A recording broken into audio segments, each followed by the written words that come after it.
The CEO and his new wife were sharing their first night in bed. Before turning off the light, his wife nervously asked, "Will we do it tonight?" The CEO froze for a moment. Then he carefully asked her in response, "Are you interested?" The wife, relieved, replied, "No." The CEO quickly said, "I'm not interested either." Then the wife said seriously, "Then we'll discuss this later." After that, they turned off the lamps next to them and fell asleep in awkward silence. It turned out they were a pair out of calculation, without emotional connection. In the end, this marriage resembled a contract, but no one expected that soon this contract would slowly start to transform. Early the next morning, the wife went out for her morning run. She saw that the CEO had already completed more than 10 laps, but his breathing was still even, and he hardly perspired. The wife involuntarily thought to herself that this man truly had impressive endurance. But as she got distracted, the CEO suddenly stopped in front of her. His gaze was so tender that her heart gave a little jolt.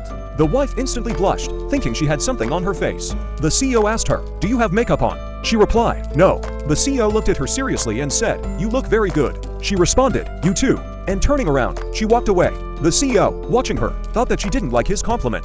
He didn't know that she was seldom praised in childhood, and she just felt shame and awkwardness. On the third day after the wedding bands were finally delivered in a rush by the assistant. The rings were actually personally chosen by the CEO. Their shape was unique, and even the size was selected with special care. But the wife thought the assistant just picked them randomly. She even smiled and said that next time she would treat the assistant to coffee. After that, they, following proper etiquette, went to visit the wife's biological parents. But as soon as they reached the door, they heard the sweet, capricious voice of the wife's younger sister from behind the door. It was the kind of greeting she had never received in that family. It turned out that she and her younger sister had been confused at the hospital at birth, and once the truth was revealed, her biological mother and adoptive mother paid more attention to the younger sister while neglecting her. The younger sister liked the former fiancé of the older sister, so both families had forced the older sister to give up that marriage and marry the CEO instead.